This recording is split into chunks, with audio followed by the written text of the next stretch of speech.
না আবার নাচো।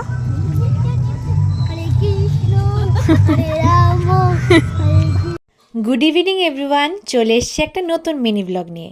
এটা আমার জেঠিমণি। রাস পূর্ণিমার দিন আমাদের পাশের এক বাড়িতে বাৎসরিক লক্ষ্মী পুজো হয়, তো আমরা গিয়েছিলাম বিকালে সেখানে প্রসাদ খেতে।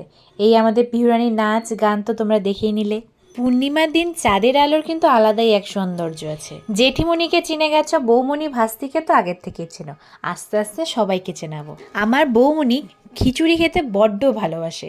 মাঝখানে প্রসাদ খেতে খেতে অনেকক্ষণ কারেন্ট ছিল না, তাই বাড়ি গিয়ে কী করব, আমি বৌমণি ভাস্তি জেঠিমণি সবাই মিলে একটু রাস্তায় হাঁটাহাঁটি করছিলাম। পাড়াতে একদিকে কারেন্ট আছে তো অন্যদিক অন্ধকার একদম। এখন জেঠিমণি বৌমণির বক্তব্য যে আগে যদি ওরা জানতো আমি ভিডিও বানাবো তাহলে হচ্ছে ওরা একটু সেজে গুজে আসতো। এখন কি আর করা যাবে, আমি বলতে ভুলে গেছি। তো এখন আমরা রাস্তায় একটু হাঁটাহাঁটি করি। আর তোমরা এরকম মিনি ব্লগ দেখার জন্য আমাকে সাবস্ক্রাইব করো, লাইক করো, কমেন্ট করো, শেয়ার করো।